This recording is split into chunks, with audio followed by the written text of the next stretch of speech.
uma vez em uma biblioteca da cidade de Votuporanga. Olá, tudo bem? Meu nome é Elaine Cristina, sou professora, doutora em estudos linguísticos e também escritora. Hoje estamos aqui falando diretamente do CIT, em Votuporanga. Foi aqui que em 2019 fizemos o lançamento do livro A História de Votuporanga para Crianças e depois, em 2021, o lançamento do mesmo livro em e-book. Agora, em 2024, voltamos no mesmo cenário fantástico para fazer a primeira cena do nosso vídeo média-metragem A História de Votuporanga para Crianças, uma leitura inclusiva aos pequenos e aos grandes leitores. Antes de começarmos, gostaria de dizer que a realização deste projeto só foi possível graças à Lei Paulo Gustavo, por meio da Lei Complementar número 195, de 8 de julho de 2022, fomento à execução de ações culturais de audiovisual e realizado em nossa cidade por intermédio da Secretaria de Cultura e Turismo de Votuporanga, Estado de São Paulo. Em alguns momentos da nossa leitura, iremos ver quadros, fotos ou até mesmo vídeos, mas não se assuste. São alguns efeitos especiais que estamos usando para você compreender melhor a história que contamos. Falando nisso, é válido lembrar que todas as ilustrações presentes nessa obra foram feitas pela artista votuporanguense Marcela Capelletti, também conhecida como Fufunha.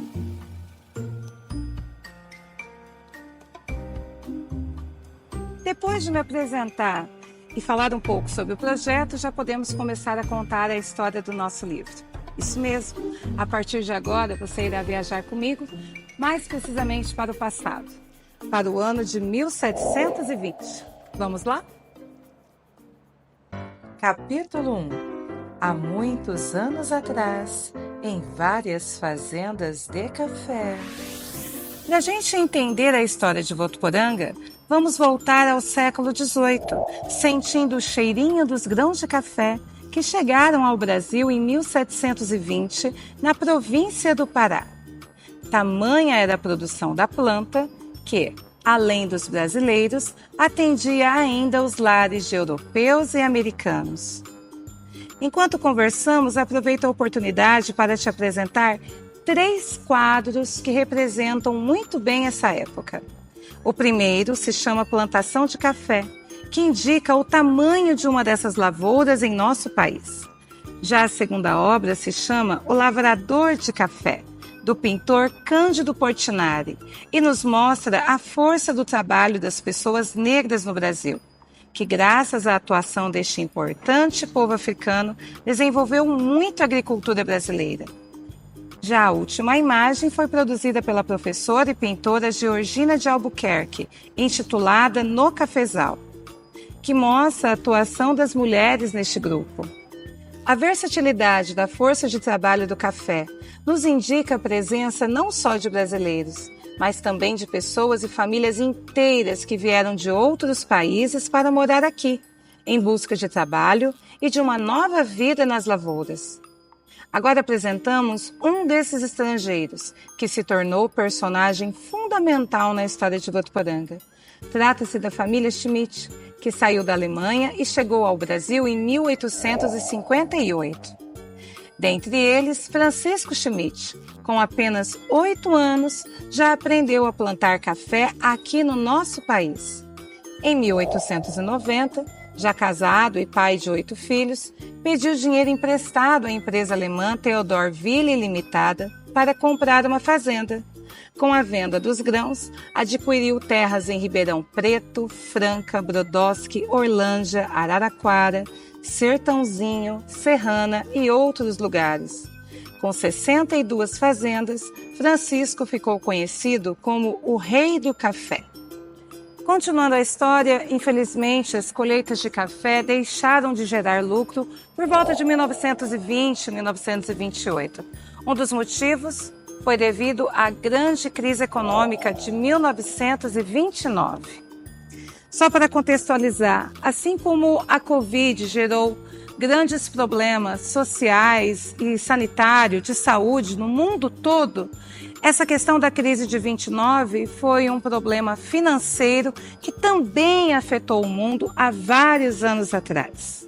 Nessa época, os Estados Unidos, que era a grande potência mundial da época, ficou sem dinheiro e não conseguiu pagar os seus fornecedores. Como nós vemos nas imagens, a primeira foto, a fila do pão, mostra a bread line, em que pessoas aguardavam em filas gigantescas para receber a comida doada por instituições de caridade. Outra fotografia bastante conhecida é o campo comunitário. Nestes locais, conforme vemos na imagem, famílias sem ter onde morar dormiam a céu aberto. Sem o money, os Estados Unidos, como dissemos, não pagou os seus fornecedores. Aí você pensa, mas o que nós brasileiros temos a ver com isso? Se lembra quem eram os principais compradores do nosso produto? Sim, os norte-americanos. Assim, se eles não pagaram o café, nós brasileiros também ficamos prejudicados. Nesse momento você está vendo a foto Armazém de Café, onde temos um depósito com muitas sacas de grãos empilhados. Desse jeito, com os armazéns lotados, sem ter para quem vender, o preço do produto caiu drasticamente no Brasil, já que era impossível aos brasileiros comprar tanto café. Dessa forma, foi criado o Conselho Nacional do Café, que em 1931 tomou a difícil decisão de queimar todo o estoque do produto. Durante 13 anos, mais de 70 milhões de sacas de café foram queimadas no país, quantidade suficiente para garantir o consumo mundial do produto durante 3 anos. Sem compradores para o café, muitos fazendeiros venderam tudo o que tinham para pagar dívidas com os bancos. Schmidt foi um deles. Em dezembro de 1936, ele entregou uma gleba de 12 mil alqueires à Fazenda Marinheiro de Cima para pagar o empréstimo feito à empresa Theodorville Limitada. Você sabia? Você sabe onde era a Fazenda Marinheiro de Cima? Sim, aqui mesmo. Só que nessa época ainda não era assim uma Votuporanga. Para falar a verdade, Francisco Schmidt nunca investiu e nem conheceu pessoalmente a nossa região, porque nem ferrovia existia ainda por aqui. Lembram da foto que mostramos agora há pouco do antigo mapa do Brasil? Então, a Fazenda Marinheiro de Cima se localizava na parte dos terrenos despovoados, por não se tratar de nenhuma cidade existente naquela época. Capítulo 2. Vila Carvalho e Estrada Boiadeira. Vila Carvalho e Estrada Boiadeira. Depois de tomar posse do terreno, a empresa alemã começou a pesquisar o que tinha de valor por aqui. Próximo da Fazenda Marinheiro de Cima, havia um povoado chamado Vila Carvalho. O lugar estava se desenvolvendo bastante, graças ao coronel Felício José de Carvalho, que se mudou para a vila com a esposa e o filho, por volta da década de 20. Infelizmente, a Vila Carvalho atraiu também outro tipo de pessoas, bandidos e grileiros. Pensando nos cidadãos de bem, o coronel Carvalho foi à capital solicitar uma delegacia de polícia na vila. Por causa disso, seus inimigos armaram uma emboscada e ele foi assassinado. Assim, um lugar que antes estava prosperando bastante, acabou perdendo espaço para outras vilas e cidades mais seguras da região. Já a Estrada Boiadeira era o caminho que os vaqueiros seguiam para levar o gado do Pantanal até o frigorífico Ângulo de Barretos. A rotina dos boiadeiros começava logo cedo ao amanhecer, quando todos se reuniam para contar os animais e seguir viagem. Depois, ao longo do dia, observavam como estava o gado, pois quando um boi se deitava e era seguido pelos demais, aí já era a hora de todos descansarem. À frente do grupo iam os cozinheiros, que preparavam o almoço ou o jantar. A história nos conta que o local sempre foi referência de abrigo durante as antigas jornadas, seja como ponto de parada das tropas que traziam o gado de Minas Gerais, Mato Grosso e Goiás para o abate no frigorífico Anglo em Barretos, seja para a passagem de outros grupos, como contam as histórias dos soldados brasileiros que utilizavam o caminho para deslocamento durante a Guerra do Paraguai. É importante lembrar que a ferrovia ainda não existia por aqui nessa época, sendo a estrada de rodagem o acesso mais rápido de Barretos até a barranca do Rio Paraná, divisa de nosso estado com as terras do Mato Grosso. O caminho desbravado pelos boiadeiros foi importante, porque abriam muitas estradas no meio do mato para o gado passar. Com o fim da Guerra do Paraguai, em 1870, o Império Brasileiro pensou em uma maneira de agilizar o transporte de pessoas e mercadorias nas regiões mais distantes da capital. Com a vinda dos trilhos em Mirassol, houve um estudo sobre a continuação do traçado da linha do trem, no qual haviam duas opções: ao sul por Neves Paulista, em Monte Aprazível, ou mais ao norte por Tanabi e Álvares Florence. Mais tarde retornaremos neste assunto. Aguardem. Capítulo 3. A fundação de Votuporanga e os primeiros passos da nova cidade. De volta à Fazenda Marinheiro, fora a Vila Carvalho e a Estrada Boiadeira, o resto por aqui praticamente era tudo mato. Por esse motivo, a empresa Teodorville Limitada decidiu vender Marinheiro de Cima em lotes. Pascoal Albanese foi o responsável por essa tarefa, enquanto Karl Helwing e Guilherme von Trumbach realizam a divisão da área. As vendas dos terrenos começaram em 14 de março de 1937. Um dos primeiros compradores, Germano Robach, pediu ao cartorário de Tanabi, Sebastião Almeida Oliveira, que escolhesse o nome da nova cidade. Nas suas andanças a cavalo, Sebastião encontrou uma placa escrita Fazenda Votuporanga e disse ao Germano que o local já tinha um nome. Dessa forma, o município ficou conhecido como Votuporanga. Em Tupi-Guarani, significa bons ventos, bons ares ou brisas suaves. Outra curiosidade é que o senhor Sebastião também era pesquisador de heráldica, estudo da origem, significado e criação de brasões. Ele ajudou a criar brasões de várias cidades, como Tanabi e Votuporanga. Sebastião também ajudou na escolha do nome da cidade de Cosmorama. Em 8 de agosto de 1937, foi realizada a cerimônia de fundação do município, com um delicioso churrasco para comemorar. A banda de Tanabi, na época escrita com a letra Y, estava presente e a primeira missa foi celebrada pelo padre Isidoro Cordeiro Paranhos. Uma curiosidade é que, quando gritaram "Viva a nova cidade!", vários homens deram vários tiros para cima, em homenagem ao município novo. Nos primeiros anos da cidade, as pessoas plantavam roças de café, algodão, milho, feijão, arroz, banana, maçã e mandioca. Já na criação de animais, os principais eram o bovino, vacas, bois, novilhas e bezerros, e o suíno de porcos. O primeiro estabelecimento comercial feito de alvenaria, ou seja, de tijolos, data de 1937 e foi de Cecílio Paranhos, irmão do padre Isidoro.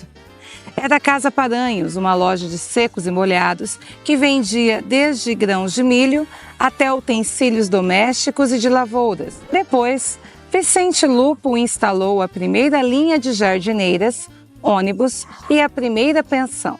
Em 1938, foi criada a primeira escola e no ano seguinte, Olga Schmal se tornou a primeira professora. Ela morava na pensão de Vicente, e participava das reuniões de professores em Tanabi, onde buscava livros e materiais para os alunos. Para viajar até lá, saía de madrugada e retornava só à noite, pois o trajeto entre os dois lugares durava 4 horas. Você sabia? Até hoje, muitos professores moram em uma cidade, mas trabalham em outros municípios, para dedicar um futuro melhor aos pais, filhos e seus entes queridos. Por isso, valorize seus mestres e mestras, pois tenha certeza que eles se dedicam ao máximo para fazer você se tornar uma pessoa mais inteligente e melhor no futuro. Capítulo 4. A Igreja Matriz. Uma história à parte. Olá!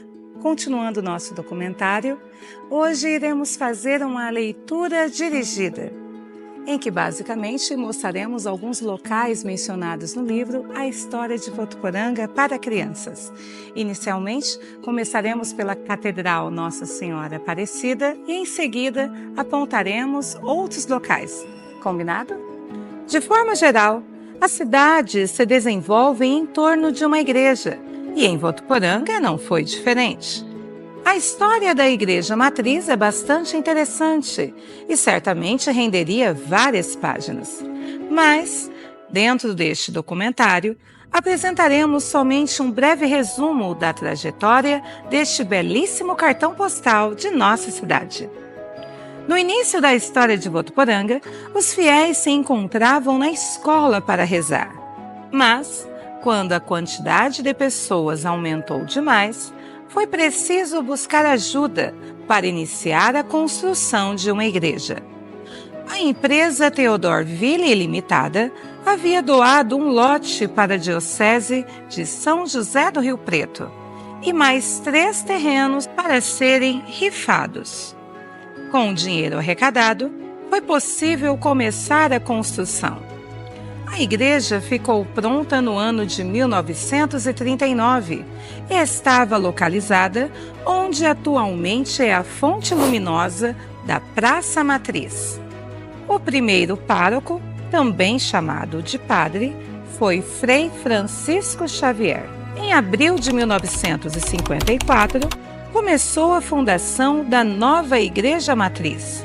Os habitantes mais antigos contam que, para conseguir dinheiro para a construção, os moradores organizavam bailes e quermesses.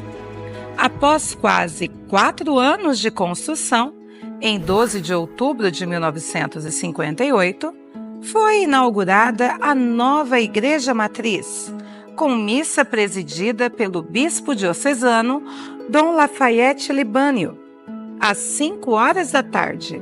A Igreja da Matriz tornou-se catedral no dia 20 de julho de 2016, quando o Papa Francisco criou a Diocese de Votuporanga e nomeou seu primeiro bispo, Monsenhor Moacir Aparecido Freitas.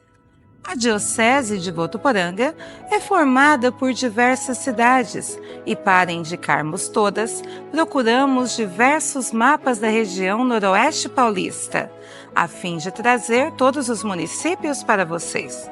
Assim, de norte a sul seguem Cardoso, Paulo de Faria, Pontes Gestal e Riolândia, Álvares Florense, Américo de Campos, Cosmorama, Parise, Tanabi, Valentim Gentil e Votuporanga, Buritama, Floreal, Gastão Vidigal, Lourdes, Macaubal, Magda, Monções, Nhandeara, Nova Lusitânia, Planalto, Sebastianópolis do Sul, Turiúba, União Paulista e Zacarias.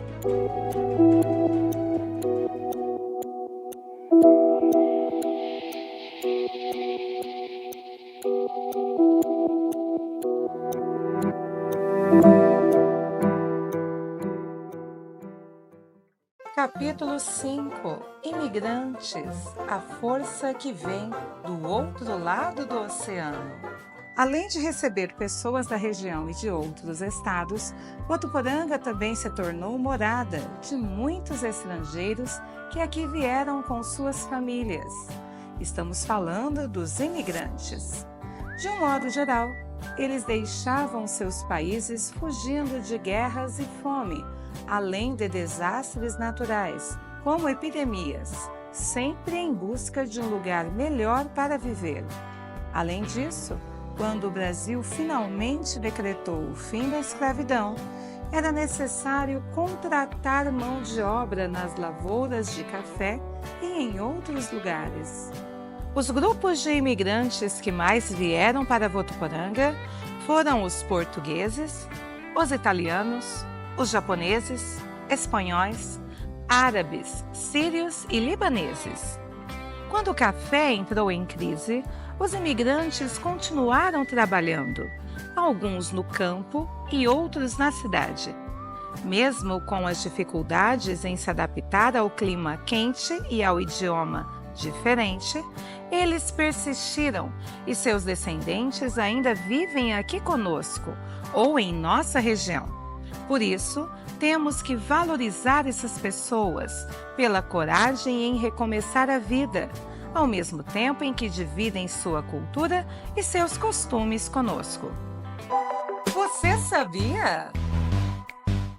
Para comemorar os 100 anos da imigração japonesa, a Prefeitura Municipal de Votuporanga instalou um portal japonês na Praça São Bento. Chamado Tori, ou Tori, possui 10 metros de comprimento por 7 metros de altura e é pintado de vermelho. O seu significado quer dizer a entrada para um lugar sagrado e livre de maus espíritos. Vale a pena conferir de perto este símbolo cultural em Votuporanga, localizado na esquina das ruas Pernambuco e Tocantins. Capítulo 6. Fatos marcantes da década de 40.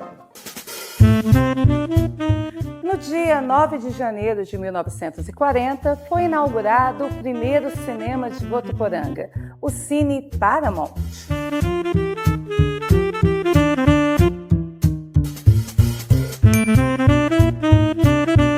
Aqui, nesse local mágico da sétima arte, temos mais uma curiosidade. Antigamente, era necessário 2 projetores de filme para projeção sem interrupções, mas em Votuporanga tínhamos apenas um. Por isso, o funcionário pausava o filme para esfriar o equipamento e trocava o rolo para continuar a projeção. Enquanto isso, músicos se apresentavam para distrair o público nesse intervalo. 2 anos depois, em 1942, os votuporanguenses receberam o primeiro jornal da cidade, chamado de A Voz do Oeste. Após ladrilhar o caminho dos trilhos do trem, foi preciso construir a estação ferroviária, que foi inaugurada no dia 5 de fevereiro de 1945. Em 5 de março de 1958, recebemos a linha de bitola larga, que tornou a viagem para São Paulo possível. Com essa inovação, a cidade cresceu ainda mais, pois tanto pessoas quanto mercadorias chegavam cada vez mais depressa ao seu destino. Capítulo 7. Símbolos de Votuporanga: bandeira, brasão e hino. Bandeira. A primeira bandeira oficial do município foi idealizada pelo prefeito João Gonçalves Leite em 1957 e vigorou até o dia 23 de junho de 1979. Depois surgiu uma nova bandeira para a cidade, escolhida por meio de concurso público. A vitoriosa foi idealizada por Inês Maria Pinto e se tornou definitiva pelo Decreto número 1833, em maio de 1978. Brasão. O primeiro brasão de Votuporanga foi idealizado por um personagem que já apareceu em nosso livro anteriormente, o Sr. Sebastião Almeida Oliveira, em 7 de agosto de 1957, a partir da Lei nº 274, com a ilustração do artista plástico Itajaí Feitosa Martins. Depois, em 24 de julho de 1979, foi idealizado o brasão atual pelo Dr. Lauro Ribeiro Escobar, integrante do Conselho Estadual de Honrarias e Méritos. É interessante notar que, ao longo da vida, Dr. Lauro produziu mais de 300 brasões e estandartes, um tipo de bandeira bordada, sendo uma delas a bandeira da cidade de São Paulo. O brasão da nossa cidade tem uma escrita em latim, Fervet opus in dominia mea, que em português significa o labor se desenvolve em meus domínios. Esta bela frase quer dizer que, com o trabalho de todos aqueles que moram em Votuporanga, a cidade se desenvolverá com muito sucesso. Hino. O hino oficial de Votuporanga foi composto de letra e música pelo subtenente da Polícia Militar, Manuel Ribeiro de Lima Irmão, instituído através da Lei Municipal número 1405, em 12 de fevereiro de 1974. Na sequência, apresentamos o hino de Votuporanga.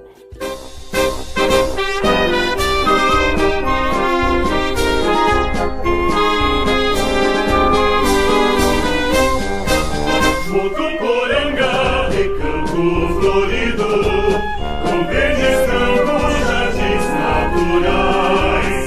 Tu és cidade moderna e risonha, tu és progresso, sempre a melhor. Votuporanga, recanto florido, com verdes campos, jardins naturais. Tu és cidade moderna e risonha, sempre a brilhar. Nós exaltamos Votuporanga, porque és braço forte de São Paulo e do Brasil, exemplo de trabalho para a nação, conquistar seu lugar em nosso coração. Nós exaltamos Votuporanga, porque és braço forte de São Paulo e do Brasil, exemplo de trabalho para a nação, conquistar seu lugar em nosso coração.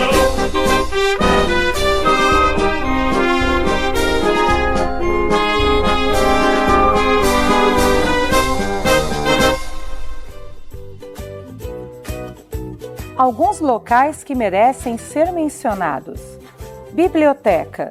A Biblioteca Municipal Castro Alves foi inaugurada no dia 5 de abril de 1965, durante as comemorações do 28º aniversário da cidade de Votuporanga, e ficou no mesmo local durante muitos anos. Em 21 de outubro de 2016, a biblioteca mudou de endereço e agora está situada na Avenida Francisco Ramalho de Mendonça, número 3112, no bairro Jardim Alvorada, no Parque da Cultura, em Votuporanga. Faculdade. Em abril de 1966, a Câmara Municipal aprovou a criação da Faculdade de Filosofia, Ciências e Letras de Votuporanga. Após vários cursos serem incorporados à instituição educacional, em 1997, a faculdade foi credenciada como Centro Universitário de Votuporanga, pelo Decreto Federal de 2 de fevereiro de 1997. Santa Casa. Em mais um terreno doado pela empresa Theodorville Limitada, a Santa Casa foi construída com a colaboração da comunidade, que organizou eventos para angariar fundos para esta construção.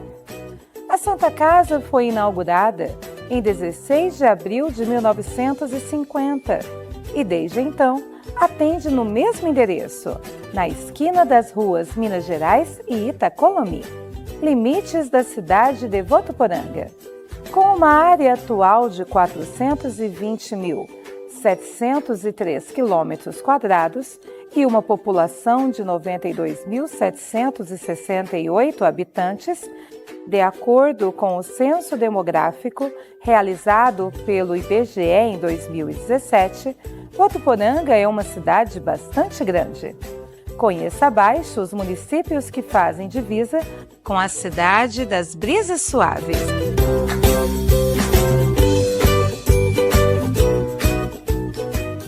Capítulo 8. Os três poderes de Votuporanga. Agora estamos na Câmara Municipal de Votuporanga, mais precisamente na Sala 43, onde se localiza o Memorial do Legislativo. Escolhemos este local para falar a respeito da Constituição dos Três Poderes de Votuporanga, que, assim como em outras cidades e em todos os países, existem para organizar melhor municípios, estados e nações. Poder Executivo, liderado por prefeito ou prefeita, eleito ou eleita pelos moradores a cada 4 anos. Sua função é cuidar da cidade da Prefeitura Municipal, seu local de trabalho. Primeiramente, a prefeitura se localizava onde hoje é a Concha Acústica, mas em 1º de janeiro de 1945 mudou-se para a Rua Pará, onde permanece até os dias atuais. É importante ressaltar que durante a realização deste documentário, o novo Paço Municipal já estava em construção, em um novo local, mais precisamente no bairro Jardim Universitário. Poder Legislativo, composto pelos vereadores, também eleitos pela população a cada 4 anos. O trabalho deles é elaborar ou modificar as leis na Câmara Municipal, também conhecida como Casa de Leis. A Câmara foi instalada aqui em 1º de janeiro de 1948 e, após mudar de endereço algumas vezes, hoje está na Praça Vereador Viana Filho, na Vila América. Poder Judiciário é representado por juízes, responsáveis por julgar os crimes e avaliar as leis. Este é o único dos 3 poderes que não é eleito pelo povo, mas sim nomeado por meio de concurso público. O local de atuação destes profissionais é no Fórum da cidade e o nosso está localizado atualmente na Rua Espírito Santo, no bairro Vila Nova. O primeiro juiz de direito de Votuporanga foi o Dr. Nelson Ferreira Leite. Uma das funções realizadas por ele foi elaborar o Decreto Estadual número 14.334, que criou o município de Votuporanga em 1º de janeiro de 1945 e a comarca em 13 de junho do mesmo ano.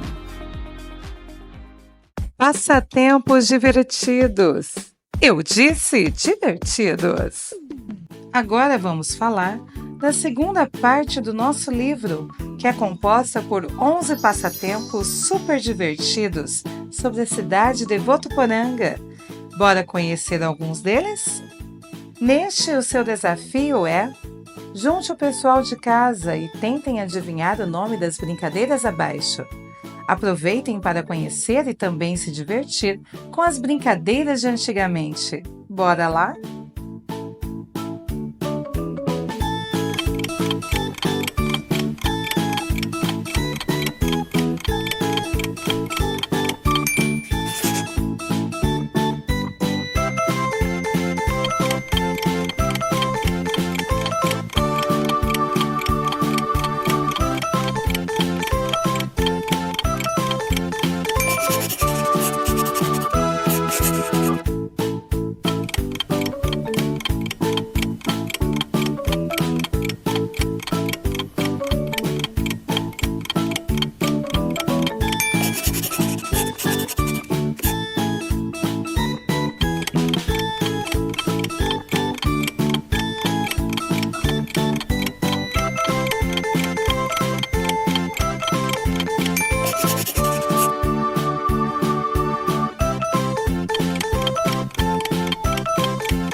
Neste outro, chamado Que Lugar é Esse?, observe os desenhos e leia as placas informativas ao lado. Agora, sua tarefa é ligá-los à descrição dos locais existentes em Votuporanga. É um local coberto, com capacidade para acomodar muitas pessoas que assistem eventos culturais, como apresentação de música e dança no palco.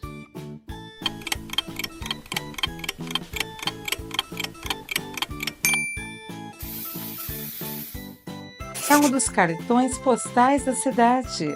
Lá temos a Fonte Luminosa, o Obelisco Marco Zero, reconhecimento aos pioneiros da cidade, e também a Igreja Matriz.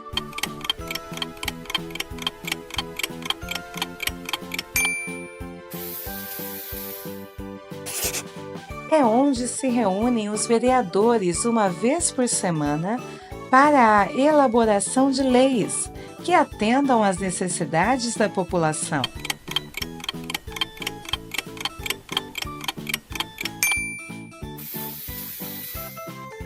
É um portal japonês, localizado na Praça São Bento. Possui 7 metros de altura e é pintado de vermelho.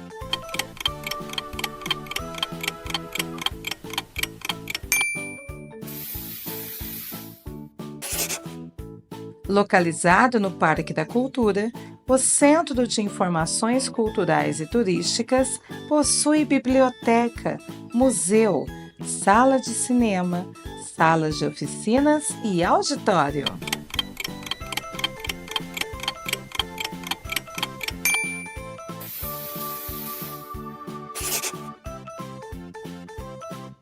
Mais uma atividade divertida é o caça-palavras.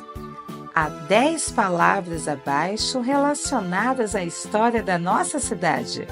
Vamos procurá-las?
E aí, está curtindo? Mas, se você acha que as atividades acabaram por aqui, você se enganou! Pegue o seu smartphone agora mesmo e escaneie já o QR Code que aparece no vídeo. E tem acesso a todas as 11 atividades na versão e-book do nosso livro. Neste formato em PDF, você ainda terá acesso à parte histórica que já contamos, além de imprimir o livro todo, incluindo o gabarito, com todas as respostas dos desafios. Esperamos que goste. Fique aqui o nosso agradecimento por nos acompanhar nessa jornada em busca do conhecimento da cidade de Votuporanga. Até o próximo documentário. Tchau!